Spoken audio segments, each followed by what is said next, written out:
Mari kita berdoa. Tuhan Allah kami, tiba saatnya kami mau mendengarkan firman. Kami siapkan hati dan pikiran kami. Berbicaralah Bapa, kuatkanlah kami untuk kami dapat hidup seturut dengan kehendak. Amin. Damai sejahtera Allah yang melampaui segala akal, itulah kiranya yang menguasai hati dan pikiran dalam Kristus Yesus Tuhan kita. Amin. Shalom.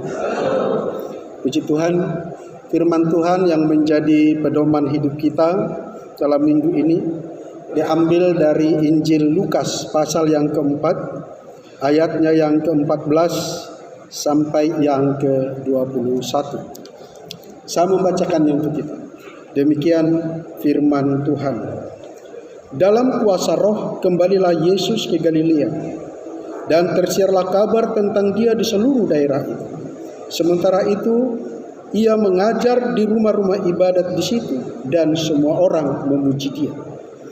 Ia datang ke Nazaret, tempat Ia dibesarkan, dan menurut kebiasaannya, pada hari Sabat Ia masuk ke rumah ibadat, lalu berdiri hendak membaca dari Alkitab. Kepadanya diberikan kitab Nabi Yesaya, dan setelah dibukanya, ia menemukan nas di mana ada tertulis, Roh Tuhan Allah ada padaku, oleh sebab Ia telah mengurapi aku untuk menyampaikan kabar baik kepada orang-orang miskin, dan Ia telah mengutus aku untuk memberitakan pembebasan kepada orang-orang tawanan dan penglihatan bagi orang-orang buta, untuk membebaskan orang-orang tertindas, untuk memberitakan tahun rahmat Tuhan telah datang. Kemudian Ia menutup kitab itu, memberikannya kembali kepada pejabat, lalu duduk, dan mata semua orang dalam rumah ibadat itu tertuju kepadanya. Lalu Ia memulai mengajar mereka, katanya, pada hari ini genaplah nas ini sewaktu kamu mendengarnya. Saya ulangi ayat 21. Lalu Ia memulai mengajar mereka, katanya, pada hari ini genaplah nas ini sewaktu kamu mendengarnya. Tema minggu kita sesuai dengan Almanak adalah Yesus Kristus adalah penggenapan firman Allah. Firman Allah di sini maksudnya adalah nubuatan para nabi dalam perjanjian lama tentang Mesias. Yesus Kristus inilah Mesias yang dijanjikan Allah melalui para nabi-nabinya sepanjang perjanjian lama sampai Yohanes Pembaptis. Kalau bicara soal nubuat itu adalah pemberitahuan ilahi tentang sesuatu atau peristiwa yang akan terjadi dan pasti terjadi. Kenapa harus terjadi? Karena yang menyampaikan itu adalah Allah sendiri, firman sendiri. Jadi itu bedanya dengan ramalan para dukun, para ahli prediksi. Kalau nabi palsu, dukun, ahli prediksi itu menyebutkan, menduga, memprediksi berdasarkan pola atau siklus hidup atau fenomena-fenomena alam, sehingga mereka memprediksi akan terjadi nanti begini. Artinya bisa terjadi, bisa juga tidak terjadi. Tetapi kalau nubuat itu pemberitahuan Allah melalui nabinya. Jikalau bukan nabi Tuhan, tidak ada nubuatan, yang ada nubuat palsu karena lahir dari nabi palsu. Dalam Alkitab perjanjian lama khususnya ada 60 sampai 70 nubuatan berkenaan dengan siapa Mesias yang akan datang itu. Dan semuanya itu tergenapi hanya dalam satu tokoh. Itulah Yesus Kristus yang kita sebut hari ini sebagai penggenapan firman Tuhan. Dari antara 70 itu saya sampaikan 7 saja yang umum, tetapi harus kita ketahui karena sudah muncul nabi-nabi palsu, pengajar-pengajar palsu, sehingga mulai menggoyangkan iman orang-orang Kristen tentang siapakah Mesias yang sebenarnya. Yang pertama, Mesias yang akan datang itu, dan yang sudah datang, yang sekarang kita sembah itu, adalah keturunan Adam dari Abraham. Hanya dengan Abrahamlah Tuhan mengikat perjanjian abadi. Tidak pernah dengan yang lain. Perjanjian abadi kepada Abraham diturunkan hanya melalui keturunan Daud, bukan yang lain. Perlu kita baca dulu ini satu ayat ini. 2 Samuel 7 ayat 18. Apa yang dilihat oleh Daud tentang perjanjian abadi dengan Abraham itu. Kita baca 18-19 ya. Lalu 1-2 ya.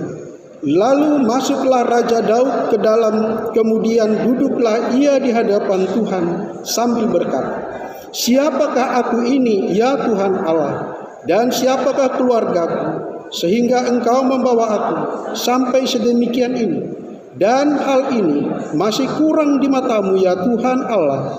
Sebab itu engkau telah berfirman juga tentang keluarga hambamu ini dalam masa yang masih jauh, dan telah memperlihatkan kepadaku serentetan manusia yang akan datang ya Tuhan Allah. Jadi Yusuf, bapak daripada Yesus itu, adalah anak Daud, keturunan Daud, keturunan Yehuda, juga Maria. Bukan Maria saudara Harun, bukan Maria saudara Harun yang disampaikan dalam kitab suci yang lain yang non-Kristen. Lalu Mesias yang akan datang itu lahir dari anak darah yang bukan hasil perkawinan laki-laki dan perempuan. Semua nabi, semua pendiri agama, semua yang mengaku Mesias lahir hasil perkawinan laki-laki dan perempuan. Hanya Mesias Yesus Kristus itulah yang bukan hasil perkawinan laki-laki dan perempuan. Satu-satunya Mesias yang lahir dari anak darah. Yang keempat, lahirnya di mana? Mika 5 ayat 1 bilang di Bethlehem, bukan di yang lain. Bukan di bawah pohon kurma seperti Isa yang disampaikan nabi agama yang lain. Walaupun disebut itulah Yesus, sama dengan Isa, sangat berbeda. Berbeda orangnya, berbeda tokohnya, berbeda tempat lahirnya, berbeda orang tuanya. Dan yang inti yang mau saya sampaikan adalah kelima, keenam, dan ketujuh. Siapakah Mesias yang akan datang itu sebagai penggenapan firman Allah itu? Bagaimana kita yakin bahwa itu adalah Yesus, bukan yang lain? Tanda yang kelima, atau penggenapan nubuatan yang kelima, kematian adalah sebagai kurban penghapus dosa. Kematian adalah sebagai persembahan penebus salah. Pendiri agama, nabi-nabi, semua mati tanpa ada pesan terakhir yang menyatakan bahwa dosa pengikutnya ditimpakan kepadanya. Seorang sosok yang luar biasa populer dengan nama Sai Baba.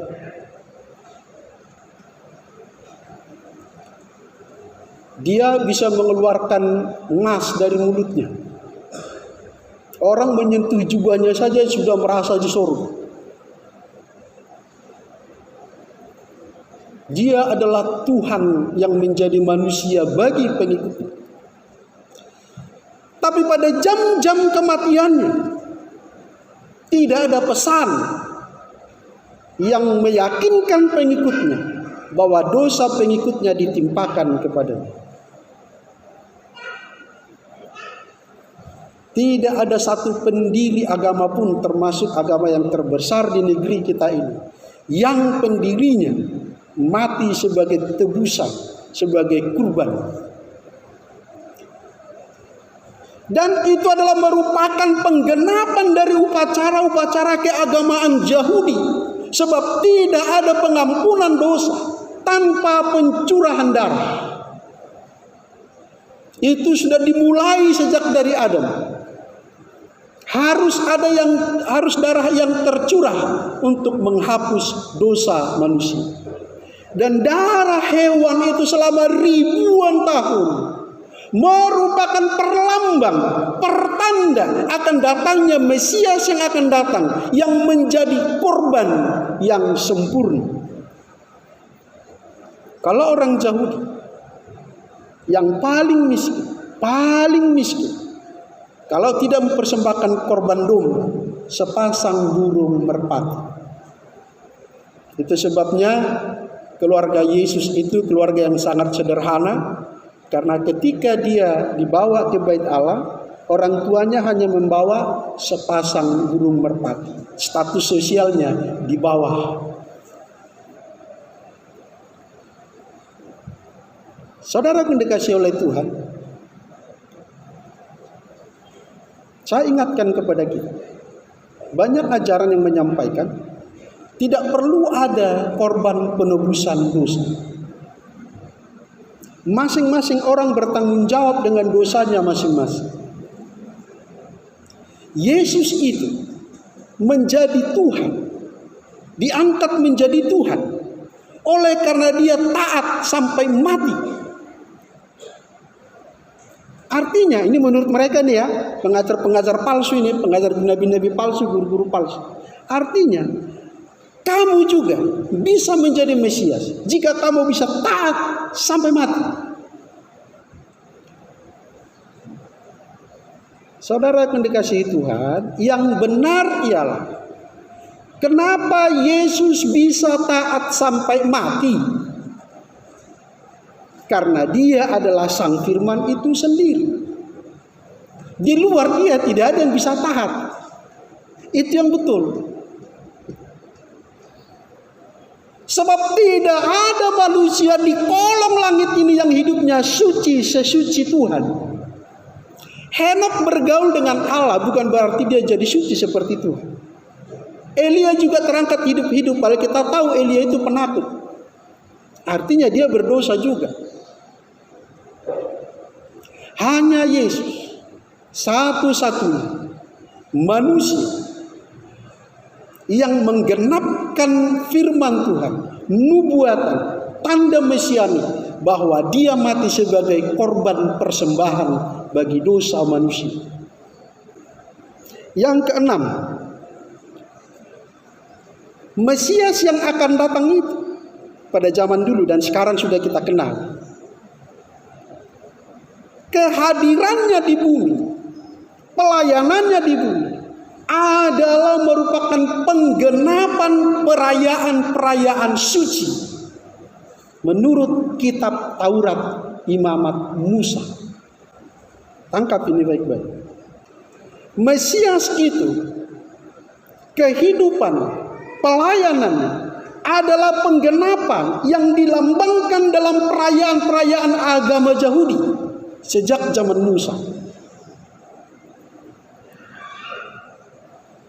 Yang pertama Paskah yang dirayakan dengan memakan roti tidak beragi selama 7 hari. Pada perayaan itulah orang Israel wajib mempersembahkan seekor domba yang tidak boleh dipatahkan tulangnya. Dan domba itu dagingnya harus dimakan habis oleh seluruh anggota keluarga. Sebagai persembahan perayaan Paskah.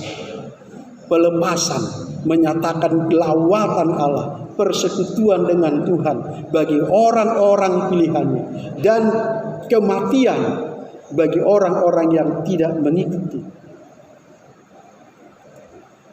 Yesus dipersembahkan pada hari perayaan itu. Perayaan panen buah sulung. Budaya Israel yang juga masih diikuti budaya Batak Toba, karena saya Toba bulan Desember kemarin saya pulang ke Siantar di Sidamanik. Pulangnya saya diberi oleh-oleh satu kaleng beras patumona oleh Bapak Uda saya. Saya sangat bangga karena saya tahu beras patumona itu adalah padi yang dipanen sebelum panen raya. Khusus diambil hanya untuk dinikmati keluarga dulu. Dan biasanya itu paling sedikit 1 ekor ayam disembelih untuk merayakan itu. Dan itu diawali sejak zaman Yahudi.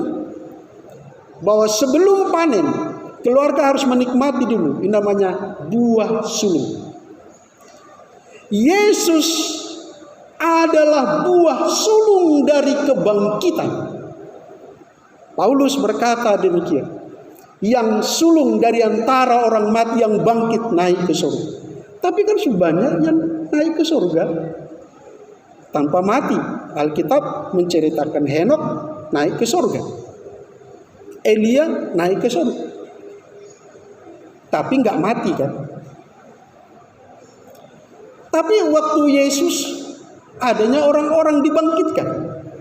Waktu Elisa, waktu Elia adanya anak-anak juga dibangkitkan. Tapi mereka hidup dalam kepanaan, mati dalam kepanaan, dibangkitkan dalam kepanaan, artinya balik lagi mati karena makhluk fana. Tetapi buah sulung yang pertama bangkit dari yang fana, naik ke surga sebagai manusia makhluk mulia. Itulah Mesias yang asli. Itulah Mesias yang sebenarnya. Dan itu adalah Yesus Kristus. Tidak ada yang lain selain dia. Tapi Yesus itu abadi. Bukan kalau kita berkata bahwa dia adalah tetap sama, dahulu, sekarang, dan selama-lamanya. Secara spiritual, secara roh ilahi, benar dia tidak berubah. Tapi yang ilahi itu, sang firman itu, Allah itu telah menjadi daging, menjadi fana, menjadi lapar, menjadi haus, dan menjadi mati dalam kepanaan. Dan menjadi yang pertama bangkit dari kepanaan itu hidup selama-lamanya. Dan kita akan menyusulnya juga bangkit dari kematian. Amin. Satu-satu, tidak ada yang lain. Perayaan penting lainnya, di antara banyak perayaan ya, kalau saya sampaikan satu persatu 2 SKS, enggak cukup 31 jam pun tak cukup. Tapi yang umum yang kita tahu, perayaan Pentakosta. Mesias yang akan datang itu dan sudah kenal itu, bukti bahwa adalah Mesias yang asli satu-satunya. Dia mencurahkan roh pada hari Pentakosta. Sesuai dengan janji Allah yang disampaikan Nabi Joel pasal yang kedua, bahwa pada hari itu aku akan mencurahkan rohku, bahkan anak-anakmu akan mendapat mimpi dan penglihatan. Itu terjadi pada hari Pentakosta, sesuai dengan janji Tuhan Yesus pada saat dia naik. Jangan tinggalkan Yerusalem. Sebab apa yang disampaikan oleh Yohanes, aku membaptis engkau dengan air, tapi dia akan membaptis engkau dengan api. Tunggu di Yerusalem. Dan rasul-rasul itu menunggu. 10 hari kemudian, tepat hari ke-50 hari Pentakosta itu, tercurahlah roh yang dijanjikan Allah melalui Nabi Joel dan Nabi Yohanes Pembaptisku. Satu-satunya. Tidak ada manusia pendiri agama apapun di bumi ini yang mati lalu menurunkan Roh Kudus kepada pengikut-pengikutnya selain dari Mesias itu sendiri.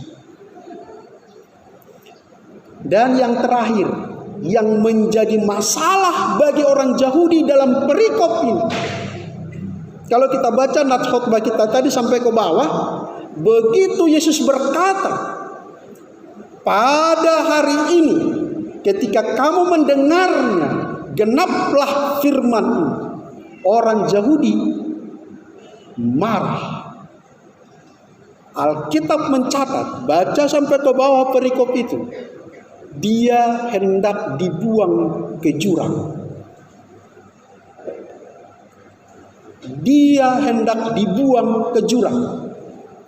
Syukur Yesus itu adalah makhluk ilahi, sehingga dia berjalan santai dari kerumunan mereka. Kenapa? Karena Mesias yang dijanjikan para nabi itu adalah penyataan Allah sendiri. Makanya mereka mengamuk. Bapakmu aja waktu menyunatkan kau hanya bawa sepasang burung merpati. Ngaku pula kau setara dengan Allah kami. Kau Mesias. Bersyukurlah kita lahir pada zaman setelah Yesus lahir, setelah Injil diberitakan ke seluruh penjuru dunia. Andaikan peristiwa itu sebelum perjanjian baru, bayangkan situasi itu seperti saat kita sekarang ini. Saya misalnya mengaku di sini, sayalah Mesias yang kamu tunggu-tunggu ribuan tahun. Saya yakin semua yang duduk ini akan menggiring saya. Paling tidak, jangan lagi kau datang sini ya. Terlalu maju. Kau sebut kau Mesias. Itulah yang terjadi pada waktu. Sebab Mesias itu adalah pembebas. Roh Tuhan Allah ada pada aku, oleh karena Dia telah mengurapi aku untuk memberitakan tahun rahmat Tuhan telah tiba. Siapa yang berani? Itu tahun Yobel, tahun ke-50, tahun sakral bagi orang Yahudi sampai hari ini. Sebab Mesias yang asli adalah Allah sendiri. Ini masih suasana tahun baru. Pada setiap perayaan Natal tidak pernah absen Yesaya 9 ayat 5. Sebab seorang putra telah lahir untuk kita, seorang anak telah diberikan untuk kita. Awas, inilah dia. Namanya disebutkan orang penasehat ajaib, Allah yang perkasa. Anak itu adalah Allah yang perkasa sendiri. Bapa yang kekal, Raja damai. Makanya orang Yahudi marah ketika Yesus berkata, ketika kamu mendengarnya, genaplah nas ini. Bersyukurlah sekali lagi kita ada pada zaman ini, karena kita sudah tahu sebelumnya. Dan orang-orang sebelum kita sudah memberitahukannya kepada kita, sehingga kita tidak murka ketika Yesus berkata demikian, dan kita akan murka ketika ada orang lain yang berkata lagi seperti dia. Sebab tidak ada manusia yang menggenapkan seluruh nubuatan perjanjian lama tentang Mesias itu selain Yesus sendiri. Dalam perjanjian lama, Mesias yang dijanjikan ini sebenarnya sebelum menjadi darah dan daging sering memperkenalkan dirinya secara khusus pada orang-orang pilihan. Dalam Alkitab disebut namanya malaikat Tuhan.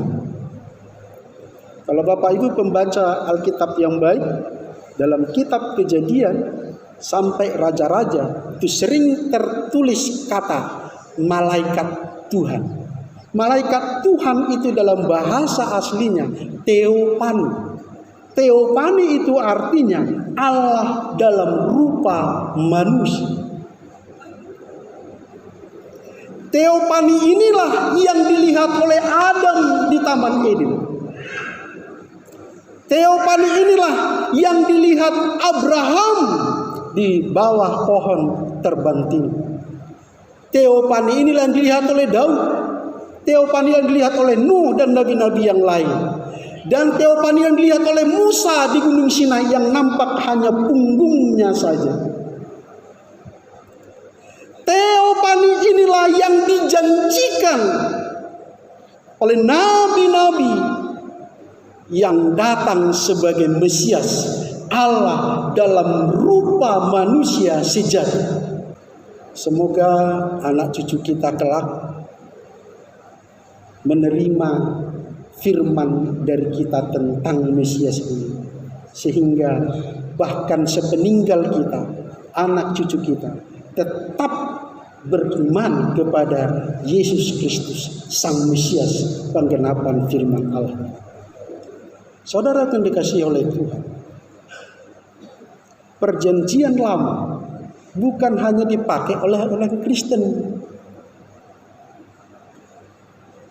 Itu dipakai oleh Katolik, Kristen, agama Yahudi, dan Samaria. Tadi epistel kita tentang Nehemia, itu satu zaman dengan Ezra. Siapa Samaria ini? Apa kitab suci? Orang Samaria inilah yang dipisahkan oleh Ezra bersama Nehemia dalam Ezra pasal 10. Mari kita buka supaya jangan. Inilah sejarah kenapa ada orang Samaria yang tidak bisa bercakap-cakap dengan orang Yahudi sampai pada zaman Yesus. Kita baca 10. Maka 1-2 ayat. Maka bangkitlah Imam Ezra lalu berkata kepada mereka, kamu telah melakukan perbuatan tidak setia karena kamu memperistri perempuan asing, dan dengan demikian menambah kesalahan orang Israel. Tetapi sekarang mengakulah di hadapan Tuhan Allah nenek moyangmu, dan lakukanlah apa yang berkenan kepadanya, dan pisahkanlah dirimu dari penduduk negeri dan perempuan-perempuan asing itu. Itulah awalnya disebut orang Samaria, orang yang dipisahkan karena hasil perkawinan campur antara orang Yahudi dengan non-Yahudi. Yang aneh yang mau saya sampaikan bukan itu. Walaupun mereka sudah dipisahkan dari kelompok masyarakat Yahudi asli, kitab suci mereka tetap mereka pegang. Itulah Taurat Musa, itulah perjanjian lama yang kita kenal. Padahal mereka sudah diusir. Kenapa? Karena mereka percaya ada Mesias Juru Selamat mereka yang tidak memandang suku, tidak memandang rupa, yang menyelamatkan semua umat manusia yang mau percaya dan mengikut. Yang mau saya sampaikan dari situ pada inti pertemuan kita berkenaan dengan kitab suci ini. Taurat yang dipakai orang Samaria dengan Taurat yang dipakai orang agama Yahudi sampai hari ini, dengan Taurat yang dipakai agama Kristen dan Katolik, 100% satu dan sama isi. Dan dalam kitab itulah dinubuatkan tentang Mesias. Masalahnya ada dua. Di antara pemegang yang beriman yang berteguh pada firman itu, ada yang percaya Yesuslah Mesiasnya, ada yang belum percaya sampai hari ini. Jadi kalau kita ke Israel, susah menemui seorang Kristen. Lebih banyak di Palestina. Kita masuk ke Bethlehem, kita bertemu orang belum tentu Islam agama, dia malah Kristen. Jadi kita enak bicara-bicara. Itulah masalah. Masalah yang kedua, ada agama tertentu yang mengklaim bahwa Taurat itu palsu. Kalau sudah palsu, berarti hasilnya pun palsu. maka bukan Yesus itu Mesias. Hati-hati. Tetapi dengan yang saya sampaikan, 3 agama besar tadi, Kristen, Katolik, Yahudi, Samaria, di mana sampai hari ini Yahudi dan Samaria belum mengakui Yesus sebagai Mesias. Tapi Kristen dan Katolik pakai Taurat yang sama, yang isinya persis sama. Di lain sisi yang menyebut itu palsu, tidak tahu yang mana yang asli. Maka hanya satu kemungkinan, mereka yang menyebut palsu itulah yang palsu, titik. Kan sederhana, andaikan yang 3 agama itu sama-sama percaya menerima Yesus Kristus, yang udah sepakatnya itu palsu itu. Gak pernah sepakat kita sampai hari ini. Tapi Tauratnya sama.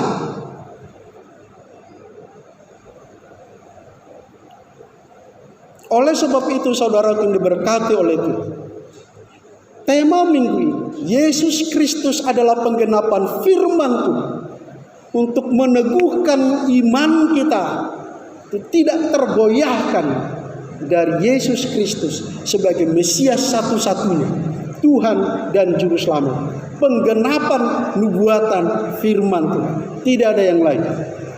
Jangan pernah ragu bersaksi tentang Yesus. Jangan pernah ragu melayani Yesus Kristus, sebab dialah penggenapan firman itu. Segala wewenang Allah, segala yang kita pikirkan tentang Tuhan pencipta langit dan bumi, penguasa alam semesta, penguasa langit, itu ada pada pribadi Mesias ini, Yesus Kristus.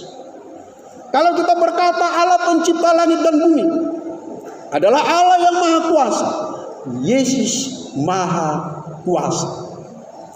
Walaupun pada masa itu mereka melihat Yesus sebagai anak Yusuf tukang kayu, karena memang secara jasmani dia harus lahir dari keluarga itu sesuai nubuatan para nabi.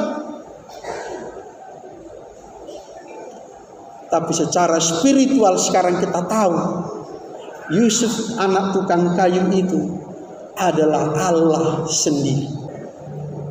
Tidak gampang percaya Yesus, saudara. Tidak gampang setia mengikut Yesus. Muhammad KC sekarang dalam kondisi sekarat di rumah sakit. Apa yang membuat dia sampai menderita begitu? Yesus. Karena dia tahu dengan betul. Setelah dia teliti dengan baik, dia teliti, dia kritik, dengan berkumpul dalam rohnya, berharap kepada Tuhan semesta langit, Allah yang benar. Dia menemukan kebenaran. Yesuslah penggenapan firman Tuhan. Yesuslah Mesias itu. Yesuslah Tuhan yang Juru Selamat itu. Tidak ada yang lain. Saya sangat terbakar jiwa saya bahwa pada penghakiman terakhir hanya 2 hal yang menjadi tanggung jawab kita dalam misi amanat agung Tuhan Yesus Kristus. Yang pertama, apa keterlibatan dalam pemberitaan Injil? Banyak hal yang bisa kau perbuat. Gak bisa kau bersaksi secara langsung. Dukung dengan doa, dukung dengan dana, berikan semangat. Jangan ikut menikam dari belakang para saksi-saksi Kristus. Dan yang kedua, saya sangat yakin dan ini membakar jiwa saya. Nanti di pengadilan terakhir, pertanyaan kedua, apa keterlibatan dalam mempersatukan tubuh Kristus? Karena doa Yesus di Taman Getsemani sebelum dia ditangkap sampai dia berlumur darah, Bapa, supaya mereka semua menjadi satu. Di antara banyak manusia yang mementingkan kepentingan pribadi, mementingkan kepentingan organisasinya, denominasi gereja. Apakah kau ikut menjadi pemecah belah? Mendiskreditkan denominasi yang lain, hanya gerejamu yang masuk surga, gereja lain kayu neraka. Sementara mereka memuja Yesus yang sama, melayani Mesias, penggenapan firman Allah itu. Jangan sampai yang terdahulu menjadi yang terkemudian. Itu hanya salah satu Muhammad KC tadi. Sebelumnya sudah ada, puji Tuhan, Saifuddin Ibrahim sudah bebas, malah ikut menjadi pendukung daripada MKC. Bahkan ada jutaan yang sudah mengikut Yesus dengan terbuka. Ini bukan masalah agama. Dan saya tidak ingin mereka menjadi anggota gereja kita, menjadi anggota agama kita. Itu menimbulkan perang. Biarkan mereka dengan agama mereka. Yang Tuhan mau mereka mengenal, mengikut, melayani Yesus Kristus, Mesias yang dijanjikan Allah. Jadi jangan bangga si artis ini jadi Kristen, lalu dipakai kesaksian ke seluruh pelosok Indonesia, ramai orang dapat persembahan, sebulan lagi murtad. Karena orang-orang ini hanya mencari popularitas, mencari keuntungan. Yang lebih sadis, gereja memakai jasa yang saya sebutkan tadi, buang badan, mengunjungi pun tidak. Yang dipakai tadi jasanya bersaksi ketika berperkara di pengadilan.